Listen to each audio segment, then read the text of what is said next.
Take advantage of health and free time. You must not waste your health and free time. Do not become remiss in performing deeds of obedience to your Lord, because you depend on past good actions. Take advantage of your health and free time by working and striving. Remember that you cannot always make up for lost time, and that sooner or later you will rue in those times that you have wasted away in idleness. Said, if work causes one to tire, then inactivity causes one to decay. One of the wise said, don't spend your day doing something that will not benefit you, and don't let your wealth remain idle by not investing in it, some project, for there is too little time in one's life to throw it away on something useless, and one's supply of money is too small not to invest it. So the wise one is too judicious to waste his time in nonsense, and to spend his money in something that will not bring a return. More profound that is the saying of Jesus. Piety is in speech, in sight, and in silence. Whoever's speech is not in remembrance of Allah has spoken nonsense. Whoever looks without trying to learn a lesson has forgotten his true purpose, and whoever's silence is not accompanied with reflection has been heedless. Allah protects those who believe. Every man, whether he admits it or not, is in need of a God, and it follows that God must possess certain qualities such as omnipotence, power, richness, and everlastingness. The one who has all of these and all of the perfect qualities is Allah, the Lord of all that exists. Therefore the sincere seeker is drawn to and then finds comfort in his belief in Allah. He is the sanctuary of the weak and one of the ones who seek refuge. Remember when you sought help of your Lord, and he answered you, and he protects all, while against one there is no protector. If Allah saves anyone, none can punish or harm him, and if Allah punishes or harms anyone, none can save him. When there will be neither a protector nor an intercessor for them besides him, whoever worships other than Allah, even if he loves him to a certain degree, it is much worse off than the one who enjoys eating food that has been poisoned. Had there been therein in the heavens and the earth gods besides Allah, then verily both would have been ruined. Glorified be Allah, the Lord of the throne. High is he above what they attribute to him. The need we have for Allah is shown by the connection sought by us between the transient and the everlasting, the weak and the almighty, the poor with the all-rich, and whoever does not take Allah to be his Lord, and God will positively take other than him as a God. He will, for example, take pictures of objects of love, or his desires, to be his deity, and then he becomes the slave and servant of that false deity. And of this there is no doubt. Have you seen him who has taken as his God his own desire? Yet they have taken besides him other gods.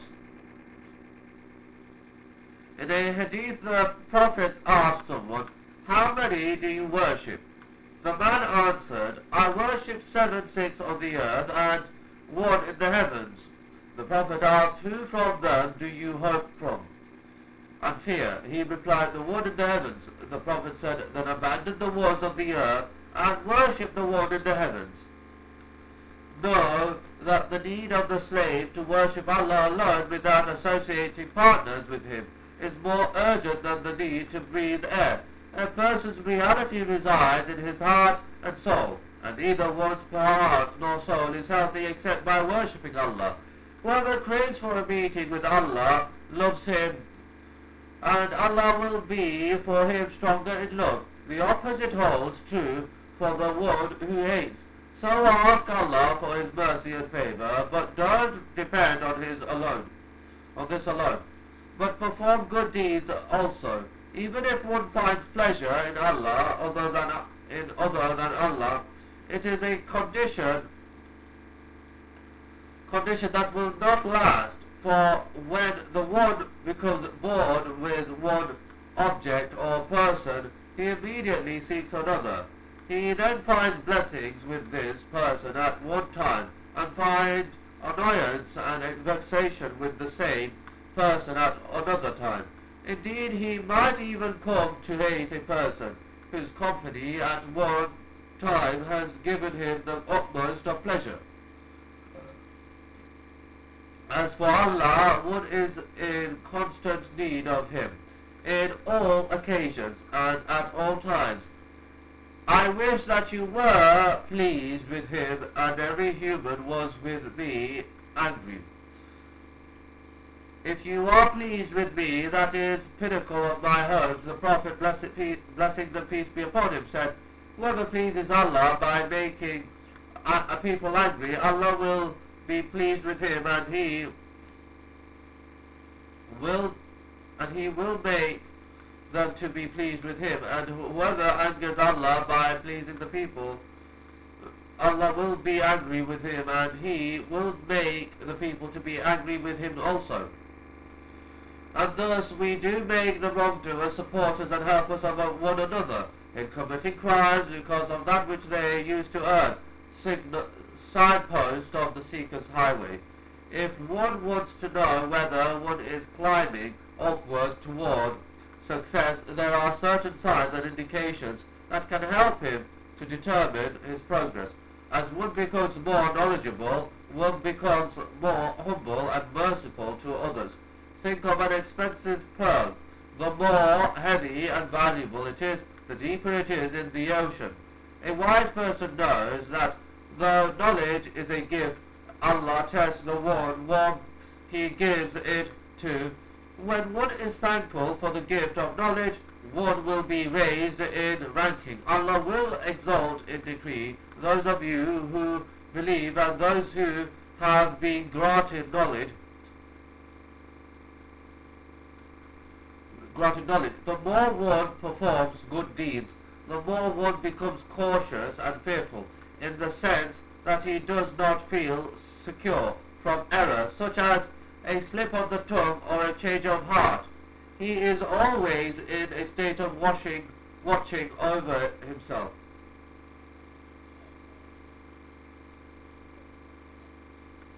And of being wary.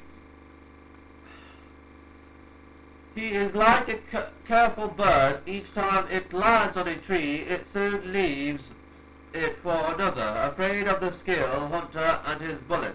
The older one gets, the less covetous should one be for this world, for he comes to know with certainty that his time is soon finished. The wealthier one becomes, the more generous should one be towards others.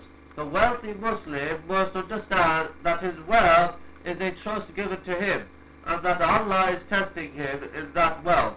The higher one's status becomes in society, the closer should he be to ordinary people, showing humility and fulfilling their needs. But there are also signs that indicate wretchedness.